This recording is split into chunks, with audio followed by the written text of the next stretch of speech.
Bonjour à tous et merci de nous retrouver sur le plateau d'Un cœur qui écoute votre émission de spiritualité. Aujourd'hui, nous avons la grande joie de recevoir les frères Pouzin. Bonjour messieurs. Bonjour Cyril. Alors là, nous avons Benjamin, le barbu. Benjamin, donc, qui est marié, père de 4 enfants. Exactement. C'est bien ça. Voilà. Et qui vit à Lyon, comme son frère. Thomas. Je suis son petit frère. Voilà, le petit c'est frère. Thomas, je suis le Benjamin, et lui c'est Benjamin. Oui, c'est ça, comme ça, Ça je vais va pouvoir me taire pendant toute l'émission, c'est bien C'est sympathique. très clair. Pour démarrer, pour les gens, c'est très clair. On Voilà. est bien. Et Thomas est fiancé. Exactement. Voilà. Et puis, alors, vous avez une actu qui est assez nourrie. Là, vous êtes en train de terminer une tournée en France. Il y a aussi un livre qui est sorti il n'y a pas très longtemps, aux éditions Première Partie, qui s'appelle Dieu a fait quelque chose pour toi. Voilà. Il y a le Frat qui va arriver aussi, là, en juin. Le Et Frat. puis, à très court terme, le 22 mai, si je ne me trompe pas, il y a la première d'un film dont vous chantez la chanson phare, on va dire. Exactement, ouais. Un film qui s'appelle La Voix du Pardon. Alors, donc, on va en parler dans 2 secondes, mais juste avant, on va quand même écouter un petit peu cette chanson. Ok. Je ne peux qu'imaginer ce que je vivrais quand je marcherais à tes côtés. Je ne peux qu'imaginer ce que je verrais quand devant ta face je me tiendrai. Je ne peux qu'imaginer. Je ne peux qu'imaginer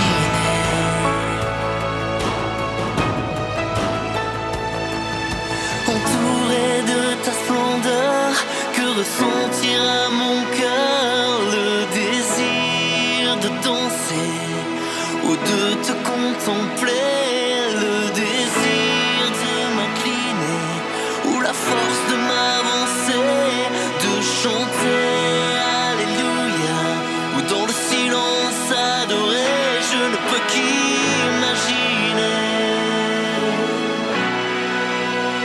Je ne peux qu'imaginer. Alors Thomas, cette chanson, de quoi parle-t-elle ? Je ne peux qu'imaginer. Un très beau titre. En fait, c'est la première fois qu'on interprète une chanson que nous n'avons pas écrite et composée. C'est une chanson originale en anglais qui s'appelle I Can Only Imagine. C'est la chanson phare en fait du film La Voix du Pardon, qui en anglais, le film s'appelle I Can Only Imagine. En fait, c'est une histoire magnifique, et l'histoire de la personne qui a écrit cette chanson, et l'histoire de cette chanson que retrace le film, l'histoire vraie de Bart Millard. Ça nous a parlé comme histoire parce que c'est ce qu'on appelle un worship leader, c'est-à-dire un conducteur de louange. En fait, il fait de la musique chrétienne. Et un gars qui a une enfance très difficile, avec un père violent. Il vit des choses dans son enfance vraiment difficiles. Et tout simplement, sa relation avec Dieu lui permet de vivre une démarche de pardon. Je vais évidemment pas raconter tout le film parce qu'on vous propose de le découvrir, mais une très belle histoire. Et ce chant, I Can Only Imagine, est un chant qu'il écrit en hommage à son père, suite à sa démarche de pardon, et en fait dans laquelle il se projette sur qu'est-ce que pourra être l'éternité, qu'est-ce que pourra être cet instant où on se retrouvera face à Dieu. Et c'est vrai qu'on a notre imagination pour ça. Qu'est-ce que ça sera d'être en face de notre Sauveur, Créateur. C'est un titre qui m'a vraiment beaucoup parlé. J'ai trouvé la mélodie fantastique, le texte très profond. Et donc l'idée pour la version française, c'était d'avoir une traduction de ce titre et de pouvoir, pour que les gens qui vont découvrir le film puissent vraiment rentrer pleinement dans ce qu'a voulu dire l'auteur, le compositeur de cette chanson. C'est encore un petit peu un chant prière ? Ouais, c'est absolument un chant de louange.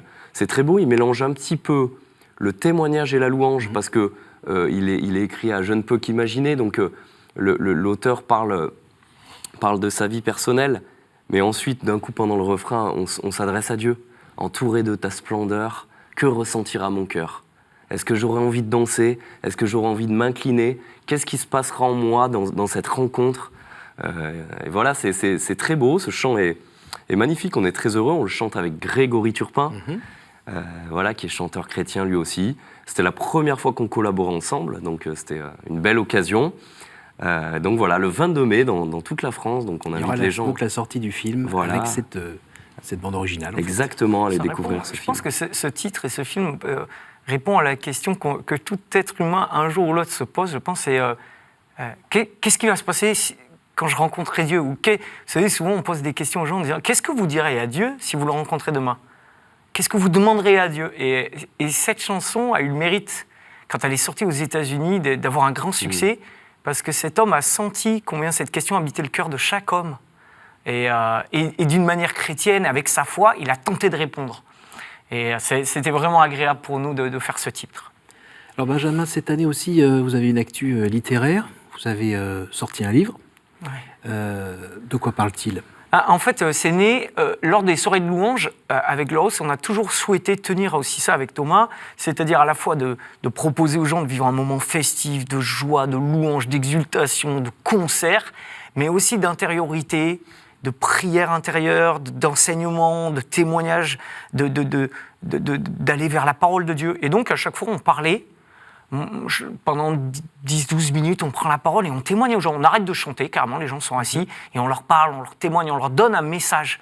Parce que le cœur de Glorious, c'est que chaque homme puisse entrer dans l'histoire que Dieu veut vivre avec chaque personne. Et donc, il y avait des petits témoignages que je donnais comme ça, des petites exhortations, comment on pourrait appeler ça, des petits moments où on se rapproche de la Bible. Et en fait, à force, les gens souvent venaient à la fin des soirées, des concerts, me dire « Mais où est-ce qu'on retrouve ce que vous avez dit au milieu du concert ?» Et donc, j'ai fini par écrire les petites exhortations, les petits témoignages que je donnais. Et donc, c'est devenu le livre « Dieu a fait quelque chose pour toi ». Voilà, qui est une succession de petits témoignages et de petits enseignements, quoi. Alors, vous avez tous les deux 35-36 ans à peu près. Vous êtes impliqués dans la musique et dans Glorious depuis un peu après les années 2000. Ouais, exactement. Alors, est-ce que vous sauriez dire ce qui a progressé chez vous dans votre vie de foi depuis cette époque-là? Parce qu'on pourrait voir de l'extérieur, on enchaîne les concerts, on enchaîne les prières. Qu'est-ce qui fait qu'on n'est pas en train de retremper dans la même sauce? Il y a une phrase, il y a plusieurs phrases qui parlent de la nouveauté dans la Bible. Il y a un psaume qui dit « Chantez au Seigneur un chant nouveau ». Ah, ça, c'est une question importante une phrase importante pour répondre à cette question. Il y a une phrase aussi dans l'Apocalypse qui dit « Voici que je fais toutes choses nouvelles ». En fait, notre conviction, c'est que cheminer avec Dieu, c'est une nouveauté permanente. L'Évangile est une bonne nouvelle, quelque chose qui est vivant. Et notre relation avec Dieu, c'est quelque chose qui se développe. On grandit, on mûrit avec lui, on chemine. Je pense que depuis 16 ans, 17 ans même maintenant qu'on fait ce métier, c'est tout simplement notre cœur qui a évolué dans notre relation avec Dieu. Et je pense que si on s'amuse à écouter, on a fait une dizaine d'albums, je trouve qu'au fil des textes et des musiques, en fait, petit à petit, on a la sensation comme d'une plongée, mais qui est j'allais dire, ce que vit une personne quand petit à petit, elle éprouve l'existence, elle vit des grandes joies, des grands échecs, des grandes incompréhensions. Et tout ça, vécu avec le Seigneur, je trouve qu'au fil des albums, et c'est notre souhait petit à petit en avançant, emmener les gens un petit peu plus dans notre relation avec Dieu. Et donc, ça s'approfondit, ça, je l'espère, gagne en maturité, et musicale, mais spirituelle aussi. C'est vraiment un objectif, en tout cas.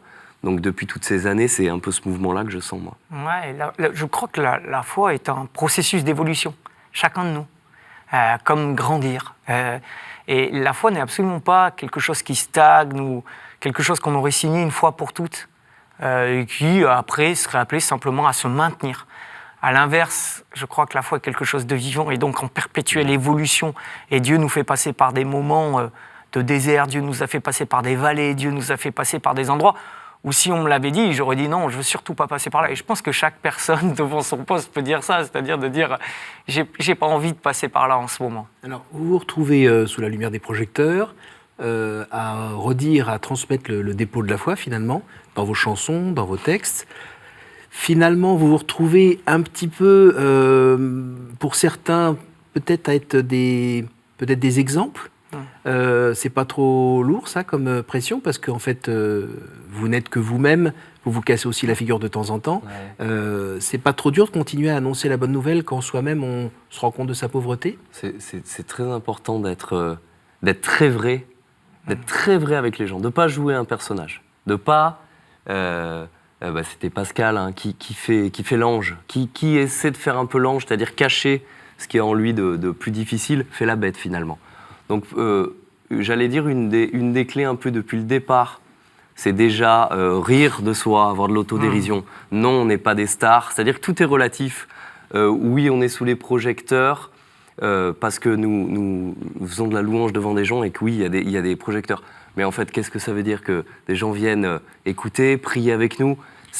Tout ça est tellement relatif. Le message de l'Évangile restera, nous passerons. Avoir cette lucidité-là, savoir entre nous se marrer, se chambrer un peu, rire de soi, relativiser les choses, voilà. Après, c'est pas facile de prendre la grosse tête avec son frère à côté, quoi. Non, disons que ça aide. Après, ce que je dirais, c'est que oui, on a vécu ça quand même très jeune, à 18 ans. Quand ça arrive, et il a fallu...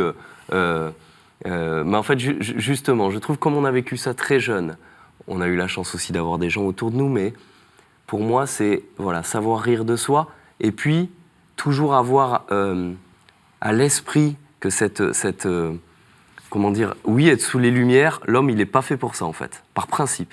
Ça, c'est quand même vrai. Et avoir cette lucidité-là en permanence, pour moi, c'est une manière de garder cette question en éveil pour tout simplement rester simple et puis dans sa prière, demander aussi à Dieu de travailler son cœur dans ce sens-là. Voilà un peu ce que je dirais. Je crois que nous sommes appelés... tu disais, est-ce qu'on a un témoin? Est-ce que vous êtes des témoins? Je pense que d'abord, tout chrétien est un témoin. Donc tout chrétien est appelé à manifester par sa vie quelque chose de Dieu ou montrer parce qu'il vit quelque chose de Dieu. Et nous, par la musique, nous essayons juste... par notre louange, de manifester quelque chose que nous vivons intérieurement de Dieu. Nos chansons essaient de dire ce que nous vivons intérieurement de notre foi en Dieu, mais sans cacher aussi ce côté peut-être plus difficile à des moments, comme je le disais, peut-être de vallée, peut-être un petit peu à des moments plus délicats, mais en ayant toujours la certitude que Dieu est là, en ayant toujours la certitude qu'au milieu, une lumière se maintient. Et ça, c'est cool. Parce que justement, quand on vous entend parler un peu de temps de désert ou de difficultés, on pense à des épreuves qui vous sont arrivées ces dernières années. Je me souviens d'un moment, je ne sais plus, c'était peut-être en 2016 ou peut-être avant, ou 2008, je ne sais plus, où vous disiez « Hey les gars, c'est gentil tout ça, vous aimez bien la pop louange, mais il faudra peut-être que l'Église vous soutienne un peu, parce que nous, on n'arrive pas à en vivre. Et si ça continue, on va tout laisser tomber, parce qu'on ne peut pas. » Donc ça, j'ai le souvenir d'un passage un peu difficile où on sentait que vous étiez prêt à lâcher. Ces dernières années, on a eu aussi cette histoire à Lyon avec votre curé David Gréa, de qui vous étiez très proche, qui a choisi une autre voie. Bon, on se disait que pour vous, ça avait dû être quand même un gros coup de massue sur la tête. Est-ce que ça a bousculé un petit peu votre foi, ou en tout cas, est-ce que ça l'a fait grandir, et comment ? En tout cas, un ministère, avec Glorious, on porte un ministère pour l'Église. Un ministère, c'est un service. Vous allez voir pour toutes les personnes qui vont vouloir suivre ce chemin, qu'à un moment donné, des épreuves, il y en a, on en traverse. Et donc, on est vraiment appelé à les traverser. Du combat spirituel, quoi. Oui, exactement. Et puis comme le peuple d'Israël, quand on le suit au travers de la Bible, ne cesse de vivre des grands temps de joie, de liesse, d'allégresse, et puis des grands temps de traversée du désert. Donc oui, on a vécu ça, par exemple en 2007, où ça a été un moment tout simplement où je pense que Dieu est venu aussi éprouver ce que nous étions en train de faire pour lui. Et alors on passe par des moments où on ne comprend pas. On passe par des moments où on ne comprend pas. Et donc ça, il faut accepter tout simplement de le déposer, de le vivre avec le Seigneur. Et puis il y a 2 ans, effectivement, David Gréa, donc, qui était le curé de notre paroisse, qui a choisi une autre voie. C'est évidemment des moments où, d'un coup, on est aussi amené à se repositionner. En fait, on était dans une communauté en train de grandir, de croître à Lyon-Centre, avec plein de gens qui nous rejoignent chaque dimanche. Et donc, dans ces moments-là, on est amené à ce principe de réalité de dire à qui regardons-nous ? À qui regardons-nous ? Et c'est vraiment la question qu'on a eue dans notre cœur. Et on a invité les paroissiens à avoir cette dynamique-là. Tournons nos regards vers Jésus, en fait. Tournons nos regards vers Jésus. Et parce que le risque, après, c'est toujours une espèce de division. Moi, je pense ci, je pense ça. On n'est pas là pour penser tous pareil dans l'Église. On n'est pas là pour avoir tous forcément les mêmes réponses. Par contre, Jésus-Christ est celui qui nous unit. Jésus est par sa parole, par sa présence, par qui il est. Et donc, dans ces moments de désert, en tout cas, notre manière de les aborder, c'est toujours un peu de tourner, d'un peu de lever les yeux vers le Seigneur. Lever les yeux vers le Seigneur, parce que dès qu'on est dans nos prérogatives à nous, souvent, en fait, on s'enfonce. Et vous, Benjamin, vous n'êtes pas dit à un moment, il est où le bon Dieu, là, il est en train de nous lâcher dans une grosse galère? Si, c'est très juste. Et ça serait terrible de répondre, quand on est chrétien, de dire, en fait, avec Dieu, tout va aller bien. Non. Nous, ce qu'on a vécu avec, par exemple, avec David, ou même un arrêt de Glorious, ça a été quelque chose de terrible. Et tu ne peux pas minimiser ça. La foi n'est pas là pour combler un vide qui arriverait, ou quelque chose dans l'amitié qui a été touché, ou des choses auxquelles tu tiens. Par exemple, Glorious, c'était un ministère auquel on tenait, et que d'un coup, il t'est comme enlevé, arraché. Mais Dieu ne vient pas dire c'est pas grave. Non, Dieu t'accompagne. Les psaumes disent toujours que Dieu nous aide à traverser.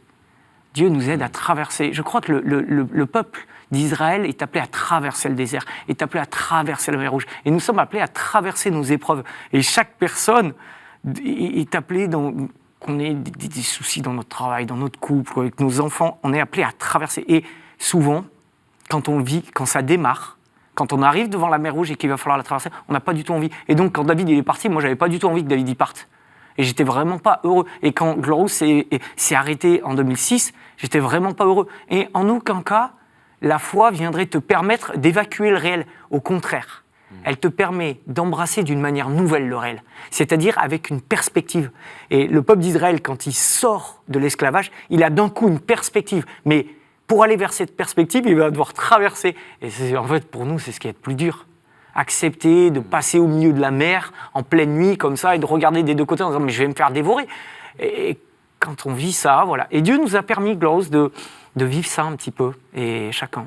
Alors, vous avez, à votre place, il y a eu votre frère prêtre qui est passé il y a quelques mois. D'avoir un frère prêtre, donc qui a aussi lui pris un ministère, ça vous aide, ça vous soutient, ça vous porte, ça vous a donné le goût de, je sais pas moi, de lire davantage la Bible, puisque je vous entends, vous y faites souvent référence. D'abord, je dirais que c'est notre frère aîné, Bon. Donc, souvent dans une famille, on a été d'abord 4 garçons puis 2 filles, et donc Benoît a été souvent l'aîné, donc c'est toujours celui qui est un peu en avance. Tu vois, c'est celui qui démarre à jouer au foot, qui est le premier qui a un ballon de foot parce que c'est l'aîné, c'est le premier qui a une batterie parce que c'est l'aîné, c'est le premier qui a...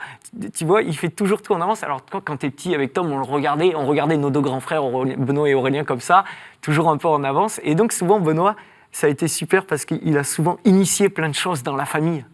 Et il avait un groupe de rock à l'époque. Quand on était tout petit avec Thomas, on le regardait dans la cave, on restait le samedi après-midi à regarder. Et avec ses copains, il jouait pendant des heures. C'est vrai. Donc, je sais pas comment tu verrais ça. Et après, c'est le goût de la parole de Dieu. Je trouve que c'est quelque chose qu'on partage en fait ensemble. J'ai un souvenir marquant, mais ça on le doit à notre papa. On a j'allais dire la chance, mais parce que c'est ça. Notre père est converti.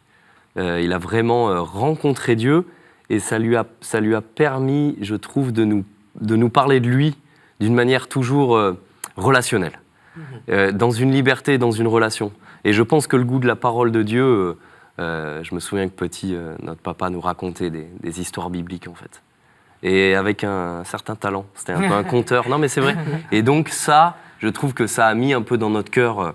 à tous, souvent on a des discussions entre, c'est vrai dans la famille on aime ça, sur la parole de Dieu, sur ce qu'elle peut dire, ce qu'elle peut faire, et du coup oui on lit aussi pas mal. Tout à l'heure on parlait dans l'évolution, mais on lit beaucoup avec Jam, on se passe des bouquins, et il y a une passion quand même dévorante pour cette parole de Dieu et pour toute la sève qu'elle a donnée au cœur de l'homme, pour qui veut bien y goûter. La Bible peut paraître parfois difficile d'accès, abrupte, aride, l'Ancien Testament encore plus pour beaucoup de gens. Mais moi j'invite les gens qui souhaitent découvrir la Bible à utiliser des portes d'entrée, à utiliser un auteur qui va vous aider à voir, à faire vivre un texte. Après on la lit, on la goûte comme du pain, on la goûte comme quelque chose qui vient nous nourrir. Et c'est vrai que dans Glorious et dans l'évolution de tout notre ministère, la place de la parole de Dieu, en fait, a fait jaillir beaucoup de chants. Beaucoup de nos chants, beaucoup de nos intuitions viennent d'une lecture de l'Évangile. Donc votre foi, vous la nourrissez de la lecture de la Bible, de la prière quotidienne. En Tu sais, famille. tu rentres dans une histoire, en fait. Je crois que Glorious est rentré dans la grande histoire, et c'est l'histoire de toute l'Église et de tout le peuple d'Israël. Tu rentres dans l'histoire de Dieu. Et en fait, chaque homme est invité à rentrer dans cette histoire, est appelé à rentrer dans cette histoire. Et je pense que la louange est une des portes d'entrée intéressantes pour commencer à rentrer dans l'histoire de Dieu avec nous, avec toi. Et ça, c'est toujours ce qu'on a voulu dire aux gens. C'est-à-dire, Dieu veut écrire une histoire avec vous. Dieu ne cesse d'appeler d'abord Abraham, Isaac, Jacob, puis un peuple, puis les nations entières, puis chaque personne. En Jésus, il vient pour dire à chaque personne, en fait, ton histoire m'intéresse. Et souvent, on a des idées de Dieu lointaines, de quelqu'un qui serait loin, qui aurait dicté quelques lois, et puis qui serait retiré, on ne sait pas très bien. En fait, c'est tout l'inverse. Dieu est complètement engagé dans l'histoire. Et c'est ça qui est passionnant dans le christianisme. Dieu se passionne pour l'homme. Dieu. Alors j'aurais aimé vous poser encore plein de questions, que vous nous racontiez plein de choses comme votre rencontre personnelle avec le Christ, mais là évidemment l'émission touche déjà presque à sa fin. J'invite quand même les téléspectateurs à regarder un documentaire qui va bientôt être diffusé à l'antenne, qui porte sur le parcours du groupe, votre histoire. Alors je vais vous poser les 3 questions que je pose à tous nos invités. Je vais vous demander des réponses courtes. Quel conseil donneriez-vous à quelqu'un qui vous dirait « j'ai envie de rencontrer Dieu, par quoi dois-je commencer ?» Lire la parole de Dieu. C'est-à-dire, Dieu a quelque chose à te dire, et c'est pas vaporeux, c'est pas... Dieu a quelque chose à dire, et il te l'a dit dans un livre incroyable qui s'appelle la Bible. Et donc, avec des portes d'entrée, avec des clés d'entrée, il y a un message d'amour contenu dans ce livre. Non, idem. Je signe. Il est bien, hein? Non, c'est très bien, c'est très bon. Benjamin, quel est votre héros, votre saint, la personne que vous trouvez admirable? Ça change. Donc c'est bien, tu vois, ça évolue. Donc en ce moment, je suis passionné d'Abraham. Abraham me passionne, cet homme qui a, avec ses célèbres engagements de quitte ta terre. C'est cet homme qui a tout quitté, famille, sécurité, brebis, berger, tout ce qu'il avait. Abraham est passionnant parce qu'il est le père de tous dans la foi, on le nomme comme ça dans la lettre aux Hébreux. Et je trouve ce personnage passionnant parce qu'en fait, il résume justement en fait, ce que notre vie est appelée à être, quitte ta terre, c'est-à-dire sors de toi-même. Moi, je répondrais Thérèse de Lisieux. Thérèse de Lisieux, j'ai eu la chance l'année dernière de travailler sur ses poèmes avec Natacha Saint-Pierre et je les ai vraiment redécouverts. Je les avais lus plus jeunes, mais la faculté de cette jeune femme de 24 ans à donner avec une simplicité, une poésie, une profondeur qui est Dieu et ce qu'il fait pour nous, c'est absolument saisissant. Donc, Thérèse de Lisieux. Alors la question évoquée au début, au jour du jugement, qu'aimeriez-vous que Dieu vous dise? Ah, tu vois, on revient, la boucle est bouclée parce que... qu'est-ce que j'aimerais qu'il me dise? Je pense qu'il prononcera un nom, le mien. Entre dans la joie de ton maître. Entre dans la joie de ton maître. Le plus bel appel que Dieu nous fait à chacun. Eh bien, écoutez, merci à tous les deux d'être venus de Lyon, Merci. nous partager votre enthousiasme, ce qui vous fait vous lever le matin, votre foi, qui grandit avec les années, semble-t-il. Donc, je rappelle que vous serez bientôt donc au FRAT. Et puis, je rappelle aussi la sortie du film, là, le 22.